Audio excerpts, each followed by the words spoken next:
চট্টগ্রামে চলছে বিএনপির তারুণ্যের সমাবেশ। ভোটের সময় ঘোষণা নিয়ে গড়িমসি সংশয় বাড়াচ্ছে, অভিযোগ রিজভির। আওয়ামী লীগ নিষিদ্ধের দাবিতে গণজমায়েত, সিদ্ধান্ত না এলে আবারও ঢাকামুখী মার্চ। রাত ৮টায় উপদেষ্টাদের বৈঠক। এবং সহসা কমছে না তাপদাহ, দুদিন পর বৃষ্টির সম্ভাবনা থাকলেও সারা দেশে গরম থাকার পূর্বাভাস আবহাওয়া অফিসের।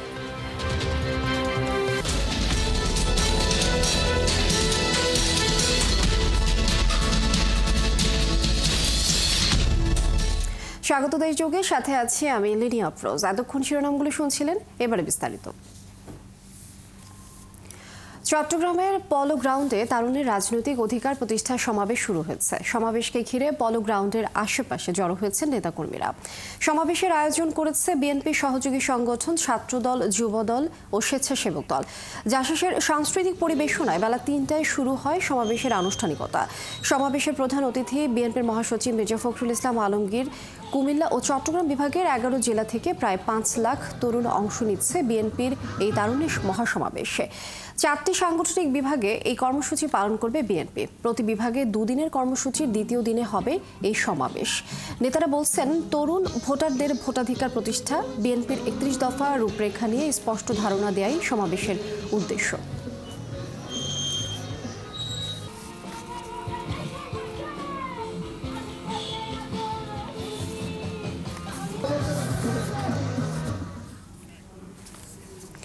আওয়ামী লীগ নিষিদ্ধ সহ ৩ দফা দাবিতে শাহবাগে শুরু হয়েছে এনসিপি সহ অন্য রাজনৈতিক দলের ডাকা সমাবেশ। ৩৭ ঘণ্টা ধরে ছাত্র জনতার আন্দোলন ও অবস্থান কর্মসূচি শাহবাগে চলছে। ঢাকার শাহবাগ ছাড়াও সারা দেশের জুলাই অভ্যুত্থানের বিভিন্ন পয়েন্টেও সমাবেশ করবে এনসিপি। তবে শাহবাগ ছাড়া দেশের আর কোথাও ব্লকেট না করার আহ্বান জানানো হয়েছে। দ্বিতীয় দিনেও শাহবাগ মুখরিত আওয়ামী লীগ নিষিদ্ধের দাবিতে মিছিল আর স্লোগানে। শুক্রবার রাত থেকে শাহবাগ মোড়ে অবস্থান নিয়েছেন এনসিপি, জামায়াত ইসলামী, হেফাজতে ইসলাম, এবি পার্টি ও ইসলামী ছাত্র শিবিরের নেতাকর্মীরা। আন্দোলনকারীরা বলছেন, দাবি আদায় না হলে সারা দেশ থেকে ঢাকামুখী মার্চের কর্মসূচি ঘোষণা করা হবে।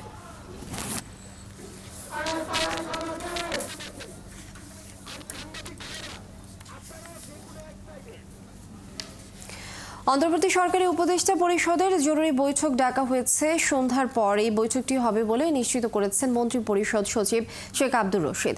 ধারণা করা হচ্ছে, আওয়ামী লীগের নিষিদ্ধের দাবি, ভারত পাকিস্তান সংঘাত সহ সাম্প্রতিক নানা ইস্যু উঠে আসতে পারে উপদেষ্টা পরিষদের আজকের বৈঠকে।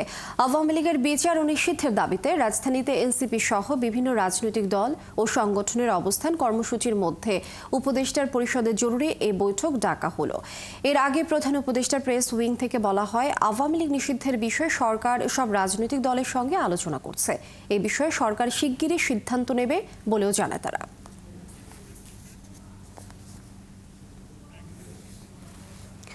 টাঙ্গাইলে আওয়ামী লীগ নিষিদ্ধ করার দাবিতে বিক্ষোভ সমাবেশ করেছে জেলা বৈষম্য বিরোধী ছাত্র আন্দোলন। দুপুরে টাঙ্গাইল প্রেস ক্লাবের সামনে এই কর্মসূচি পালিত হয়। এই সময় বৈষম্য বিরোধী ছাত্র আন্দোলনের আহ্বায়ক আল আমিন সরকারের কাছে অতি দ্রুত আওয়ামী লীগ নিষিদ্ধের দাবি জানান।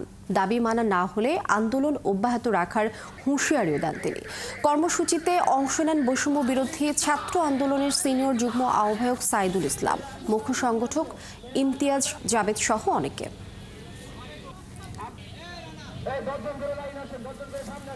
কিন্তু আওয়ামী লীগ নিষিদ্ধ না হলে আমরা আবার মৃত্যুর জন্য প্রস্তুতি নিয়ে রাজপথে নেমে আসবো।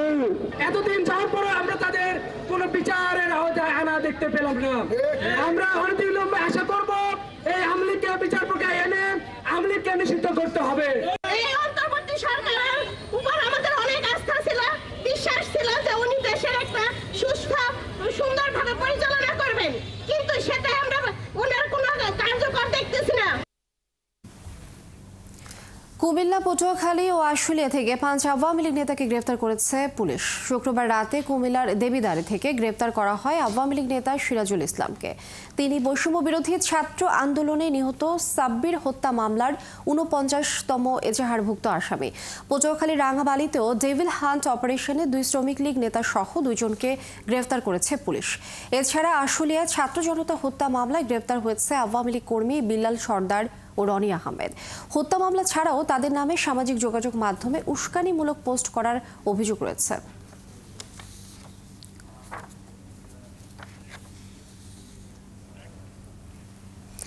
সরকারের নির্দেশে অস্ত্র জমা না দেয়ায় সাবেক প্রধানমন্ত্রী শেখ হাসিনার চাচাতো ভাই শেখ হেলাল উদ্দিন ও খুলনার বটিয়াঘাটার আওয়ামী লীগ নেতা কাজী মইনুল ইসলামের লাইসেন্স বাতিল করা হয়েছে। একই সঙ্গে আওয়ামী লীগ সরকারের 15 বছরে সাবেক মন্ত্রী, সংসদ সদস্য ও জ্যেষ্ঠ নেতাদের আনুকূল্য নেয়া 49টি আগ্নেয়াস্ত্রের লাইসেন্স স্থগিত করেছে জেলা প্রশাসন। প্রশাসনের কর্মকর্তারা জানান, সম্প্রতি 3 দফা যাচাই বাছাইয়ের পর এমন সিদ্ধান্ত নেওয়া হয়েছে।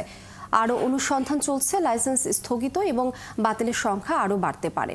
কনক রহমানের প্রতিবেদন। জুলাই আগস্ট গণ অভ্যুত্থানের পর 25 আগস্ট সারা দেশের সব ব্যক্তিগত অস্ত্র জমা দেওয়ার নির্দেশ দিয়েছিল স্বরাষ্ট্র মন্ত্রণালয়। খুলনায় 2009 সালের 6 জানুয়ারি থেকে 2024-এর 5 আগস্ট পর্যন্ত নেওয়া আগ্নেয়াস্ত্রের লাইসেন্স পাওয়া 524টি, এর মধ্যে 522টি অস্ত্র জমা পরে এই অস্ত্র দেওয়া কতটা যুক্তিযুক্ত ছিল তা খুঁজতে তদন্তে নামে পুলিশ ও গোয়েন্দা সংস্থা।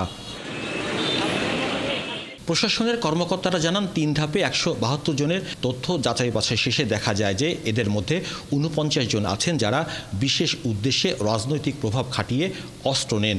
এই অস্ত্র ফেরত দিলে আইনশৃঙ্খলার অবনতি হবে। তাছাড়া তাদের নামে একাধিক ফৌজদারি মামলা রয়েছে। আর শেখ হেলাল এবং কাজী মইনুল ইসলাম অস্ত্র জমা না দেওয়ায় তাদের অস্ত্র এবং লাইসেন্স অবৈধ ঘোষণা করা হয়। 49 জনের মধ্যে উল্লেখযোগ্য হলেন সিটি কর্পোরেশনের সাবেক কাউন্সিলর সুলতান মাহমুদ পিন্টু, জাকির হোসেন বিপ্লব, আনিসুর রহমান বিশ্বাস, 16 নম্বর ওয়ার্ড আওয়ামী লীগের সাবেক সাধারণ সম্পাদক বাহাউদ্দিন খন্দকার, বাগেরহাটের চিতলমারির সাবেক চেয়ারম্যান মুজিবুর রহমান শামীম, ব্যবসায়ী সেলিম হাওলাদার, খান মোহাম্মদ আলী, আব্দুল মালেক আকন্দ, আব্দুর রহমান বাবু, শেখ জাকির ও সোনাডাঙ্গা আবাসিক এলাকার SM শামীমুজ্জামান। এদের অস্ত্রের সংখ্যাও একাধিক। যে কমিটি আছে, কমিটি বিভিন্ন সংস্থার মাধ্যমে বিভিন্ন ধরনের ইস্যু আছে, মামলা আছে কিংবা এক্সেট্রা এই টাইপের ইস্যুগুলো সমাধান করে আমরা ডিসিশনগুলো নিচ্ছি। বিশেষ উদ্দেশ্যে অস্ত্র ইস্যু করা হয়েছিল, সেই অস্ত্রগুলো ফেরত দেওয়া যাবে না। এবং 5ই আগস্ট পরবর্তী যাদের বিরুদ্ধে বিভিন্ন ফৌজদারি মামলা চলমান বা বিচারাধীন অথবা সাজাপ্রাপ্ত হয়েছেন তাদের বিবেচনা করা যাবে না। এবং যারা ইতিমধ্যে ফৌজদারি মামলায় দণ্ডিত হয়েছেন বা সাজাপ্রাপ্ত তাদেরটাও বিবেচনা করা যাবে। কর্মকর্তারা আরও জানান, অনেককেই অস্ত্র ফেরত দেওয়ার কাজ শুরু হয়েছে, যদিও তাদের অস্ত্র ব্যবহারে যৌক্তিকতা ও পর্যবেক্ষণ করা হচ্ছে। যারা অস্ত্র ফেরত নিচ্ছেন অবশ্যই আমাদের নজরদারিতে থাকবেন যাতে এই অস্ত্রগুলো আইন শৃঙ্খলার অবনতি ঘটতে পারে, বিঘ্ন করতে পারে, এরকম কোনো বিষয় যেন না হয়। এবং এই অস্ত্রগুলো যাতে অন্য কোনো উদ্দেশ্যে, ব্যক্তি নিরাপত্তা ব্যতীত অন্য কোনো উদ্দেশ্যে যাতে সেটা ইউজ না করতে পারে সেগুলো অবশ্যই আমাদের নজরে থাকবে। গত 9 জানুয়ারি কক্সবাজারে চরমপন্থীদের গুলিতে নিহত হন গোলাম রব্বানী টিপু। তারও লাইসেন্স করা অস্ত্র ছিল, তিনিও অস্ত্র ফেরত চেয়ে আবেদন করেছিলেন।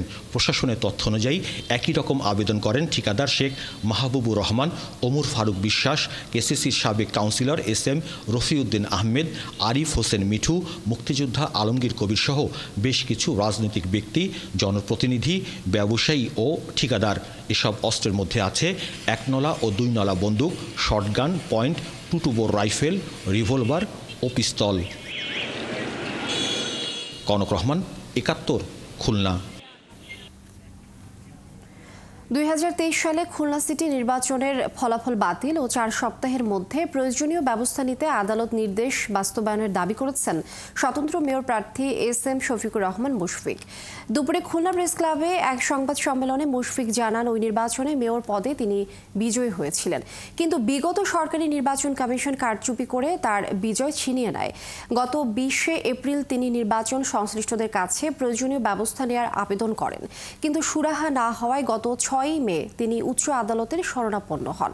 আদালতে তার আর্জির শুনানির পর বিচারক 2023 সালের 12 জুনে অনুষ্ঠিত খুলনা সিটি কর্পোরেশন নির্বাচনের ফলাফল বাতিল করেন। পাশাপাশি আদালত আগামী 4 সপ্তাহের মধ্যে প্রয়োজনীয় ব্যবস্থা নিতে নির্বাচন কমিশনের প্রতি নির্দেশ দেয়।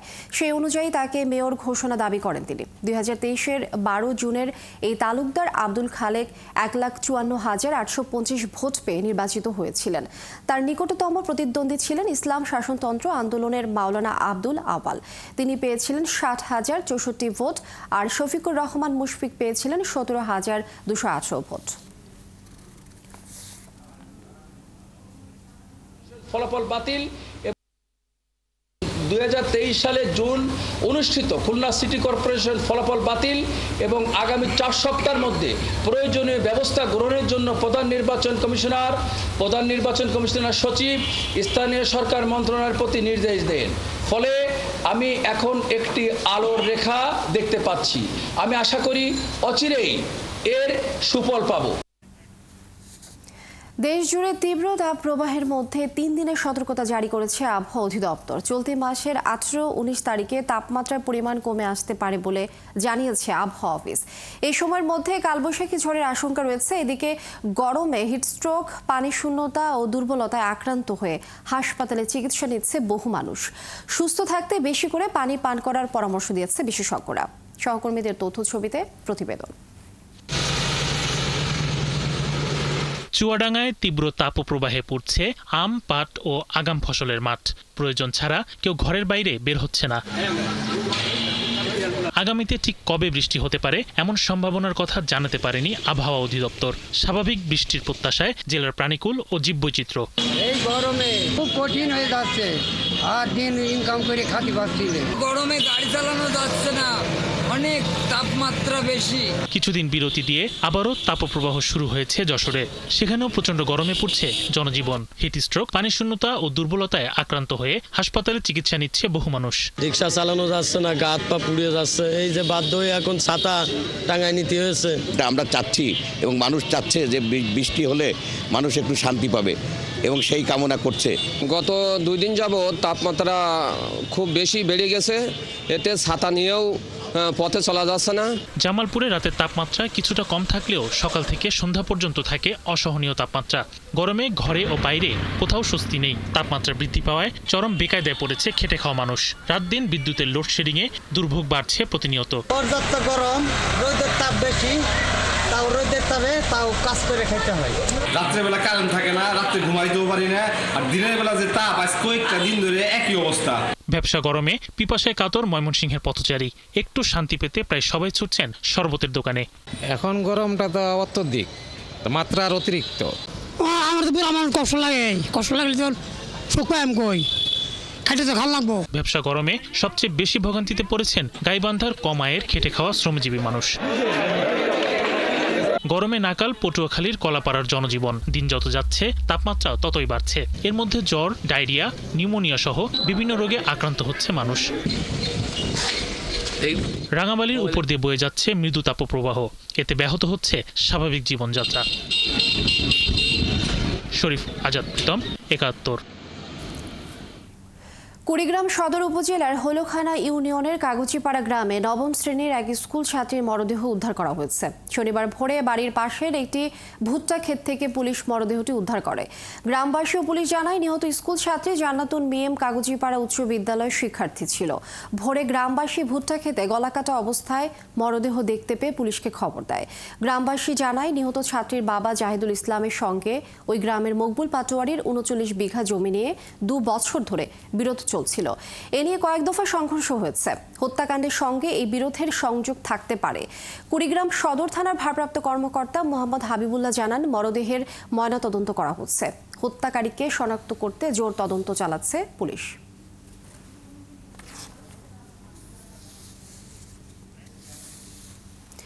গাজীপুরের শ্রীপুরে ফুটবল খেলাকে কেন্দ্র করে বিবাদে বন্ধুর ছুরিকাঘাতে 10ম শ্রেণীর শিক্ষার্থী জয় নিহত হয়েছে। এই ঘটনায় ঘাতক বন্ধুর বাবাকে আটক করেছে পুলিশ। শুক্রবার রাতে শ্রীপুর পৌর এলাকার লোহাগাছ ফালু মার্কেট সংলগ্ন এলাকায় এই ঘটনা ঘটে। নিহতের বাবা জানান, শুক্রবার রাতে ফুটবল খেলা নিয়ে জয়ের সাথে একই এলাকার সিদ্দিকুর রহমানের ছেলে মোজাম্মেল হক সহ তার বন্ধুদের কথা কাটাকাটি হয়। এক পর্যায়ে মোজাম্মেল বাড়ি থেকে ছুরি এনে জয়কে ছুরিকাঘাত করে পালিয়ে যায়। গাজীপুরের শহীদ তাজউদ্দিন আহমেদ মেডিকেল কলেজ হাসপাতালে চিকিৎসাধীন অবস্থায় তার মৃত্যু হয়। জয় নিহতের খবরে উত্তেজিত এলাকাবাসী মধ্যরাতে মোজাম্মেল হকের বাড়িতে আগুন লাগিয়ে দেয়।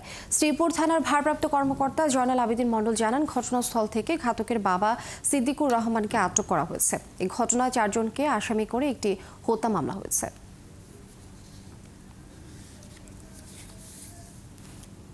গতকাল বিকালে একটা ফুটবল খেলা কেন্দ্র করে তাদের ভিতর তর্ক বিতর্ক হয়, তার বিকালে এটা এক পর্যায়ে শেষ হয়ে চলে যায় তারা।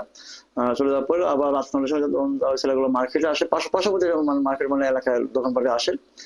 তখন তারা বলে এই দোকানে কেন আসছিস, এই তখন আবার তর্ক বিতর্ক শুরু হয়। হলে ওই যে ডিসিস্ট তাকে ওই মোজাম্মেল একটা চাকু মারে, তাকে মেডিকেল নিয়ে যায়, তারপর ছেলেটা মারা যায়।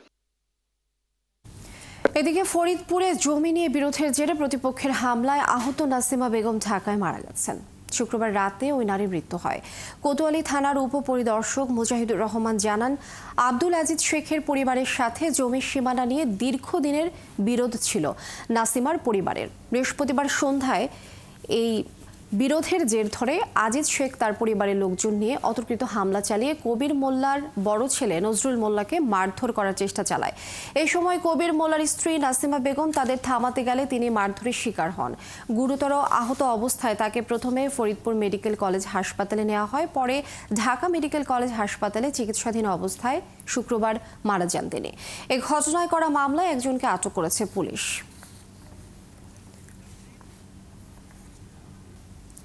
1 লাখ বৃক্ষরোপণের লক্ষ্য নিয়ে নারায়ণগঞ্জে জেলা প্রশাসক ঘোষিত গ্রিন অ্যান্ড ক্লিন কর্মসূচি শুরু হয়েছে। দূষণ কবলিত প্রায় গাছশূন্য শিল্প শহর নারায়ণগঞ্জ সবুজে ভরে তোলার জন্য এই কর্মসূচি বলছে জেলা প্রশাসন। কর্মসূচির শুরুর দিনে গাছ রোপণ, পরিচর্যা ও সংরক্ষণে সবাইকে অংশীদার করে কর্মসূচি বাস্তবায়নের ঘোষণা দিয়েছে প্রশাসন। হাবিবুর রহমানের তথ্য ছবিতে প্রতিবেদন। শনিবার সকাল জেলা প্রশাসক কার্যালয়ে বকুল গাছ রোপণ করেন নারায়ণগঞ্জের বিভাগীয় কমিশনার। আর এর মাধ্যমে জেলার মাসব্যাপী বৃক্ষরোপণ কর্মসূচির শুরু হয়। প্রথম দিনে জেলার 14টি পয়েন্টে 10,000 গাছের চারা রোপণ করা হয়। সকালে গাছ রোপণ কর্মসূচি উপলক্ষে শহরে বের হয় শোভাযাত্রা। এতে অংশ নেয় স্কুল কলেজের শিক্ষার্থী, বিভিন্ন রাজনৈতিক দলের নেতাকর্মী সহ বিভিন্ন শ্রেণী পেশার মানুষ। নারায়ণগঞ্জ শহরকে আমরা সুন্দর একটা সবুজায়ন এবং গ্রিন সিটি দেখতে চাচ্ছি। সেই উপলক্ষে নারায়ণগঞ্জের জেলা প্রশাসনের সাথে একাত্মতা ঘোষণা করে আমরাও সমাজের আনাচে কানাচে পরিষ্কার পরিচ্ছন্ন কার্যক্রম চলমান রাখতে চাই। জেলা প্রশাসনের আয়োজনে এই যে সবুজ বনায়ন, এটা যদি নারায়ণগঞ্জে হয় নারায়ণগঞ্জবাসী অনেক উপকৃত হবে। কারণ এখানে যে তাপমাত্রাটা, সেই তাপমাত্রাটা অনেক প্রখর, কিন্তু এই বনায়ন যদি সবুজ এবং সুন্দর হয় তাহলে আমরা অনেক শান্তি এবং স্বচ্ছন্দে অক্সিজেন নিতে পারবো। কার্যক্রমটা যদি সত্যিকার অর্থে বাস্তবায়ন করা যায় তাহলে নারায়ণগঞ্জ শহরকে একটা সুন্দর পরিবেশ এবং পরিচ্ছন্ন পরিবেশ হিসাবে উপহার দিতে পারবে। এই গ্রিন এবং ক্লিন যদি কর্মসূচিটা বাস্তবায়ন হয় তাহলে আমাদের পরবর্তী প্রজন্ম অবশ্যই উপকৃত হবে। জেলা প্রশাসক জানান, এই গাছ রোপণের অংশীদার পুরো জেলার মানুষ। এর পরিচর্যা করতে হবে সবাইকে, কারণ এর লক্ষ্য গোটা জেলা দূষণমুক্ত করা। আমরা আগেই ঘোষণা করেছি যে এই জেলাকে সবুজায়ন করতে, সবুজে ঘিরে ফেলতে, সবুজে ঢেকে দিতে, মানুষের বসবাস উপযোগী করতে আমরা 1 লক্ষ গাছ আমরা লাগাবো। আমি আমাদের এই নারায়ণগঞ্জবাসী যারা আছে তাদেরকে কৃতজ্ঞতা ভরে স্মরণ করছি। তারা আমার সার্বিক কর্মকাণ্ডে সহায়তা করেছে এবং আগামী দিনে আমাদের যে পথ চলা তারা আমাদের পাশে থাকবে। 1 মাসে জেলায় 1 লাখ বনজ, ফল ও ঔষধি বৃক্ষ রোপণ করা হবে। হাসান আহমেদ, 71। কক্সবাজার টেকনাফ মেরিন ড্রাইভে প্রথমবার অনুষ্ঠিত হলো বৈশাখ ট্রায়াথলন। শনিবার সকালে সাঁতারু, সাইক্লিং ও দৌড়ের সমন্বয়ে 3 ফরম্যাটের এই ট্রায়াথলনে অংশ নেন দেশি বিদেশি 200 প্রফেশনাল ক্যাটাগরিতে 1 ঘন্টা 25 সেকেন্ডে চ্যাম্পিয়ন হন মোহাম্মদ শামসুজ্জামান আরাফাত, আর অ্যামেচার ক্যাটাগরিতে চ্যাম্পিয়ন হন মোহাম্মদ মহিউদ্দিন। কামরুল ইসলাম মিন্টুর প্রতিবেদন, ছবি তুলেছেন হেলাল উদ্দিন। ভোরেই ছিল সূর্যের ঝাঁজ, সাথে ভ্যাপসা গরম। এর মধ্যেই প্রস্তুত 750 মিটার দূরত্ব অতিক্রম করতে সাঁতারু দল। রেফারির হুইসেল বাজতেই জয় পেতে উদ্গ্রীব সাঁতারুরা ঝাঁপিয়ে পড়েন রেজু খালে। সাঁতার শেষে সাইকেল নিয়ে ছুটতে থাকে সাইক্লিস্টরা। আগে পৌঁছানোর প্রতিজ্ঞা ভর করা এই বাহিনীর শৈল্পিক ছন্দমাতায় সকালটাকে। মেরিন ড্রাইভে 20 কিলোমিটার দূরত্ব অতিক্রম করতে পারায় দারুণ খুশি প্রতিযোগীরা। আসলে এটা বাইরের দেশের গেম, বাংলাদেশে সচরাচর কম হয়, তো এত প্রতিবন্ধক কারণ রাস্তায় হচ্ছে রানিং রাস্তা, এটা সব গাড়ি ঘোড়া চলে, তো সব কিছু মিলিয়ে এত সুন্দর সেনাবাহিনী অ্যারেঞ্জমেন্ট করতে পারছে, এটা আলহামদুলিল্লাহ। আমার সামনে নভেম্বরে বিশ্ব চ্যাম্পিয়নশিপ খেলা আছে স্পেনে। আজকের ওয়েদার সব মিলে পরিবেশ আলহামদুলিল্লাহ অনেক ভালো ছিল। মাঝখানে এক সাইডে পাহাড়, এক সাইডে সমুদ্র, তো দেখার একটা সৌন্দর্য ছিল। আর আমি মূলত বাংলাদেশ সেনাবাহিনীর এসসিবিতে প্র্যাকটিস করি। G1 স্যার আর G2 স্যার আমার সিনিয়র, ওনাদের দোয়ায় আল্লাহর রহমতে এখানে আমি সেকেন্ড প্লেস পাইছি। এখানেই শেষ নয়, সাইক্লিং শেষে এবার 5 কিলোমিটার দৌড়। সাঁতার, সাইক্লিং ও দৌড় 3 পর্বই 1 ঘন্টা 25 সেকেন্ডে শেষ করে চ্যাম্পিয়ন হন আয়রনম্যান হিসেবে পরিচিত মোহাম্মদ শামসুজ্জামান আরাফাত। নদীটা স্রোত এর অনুকূলে আমরা সাঁতার কেটেছি, যার জন্য 4-5 মিনিটের মতো সাঁতার হয়েছে।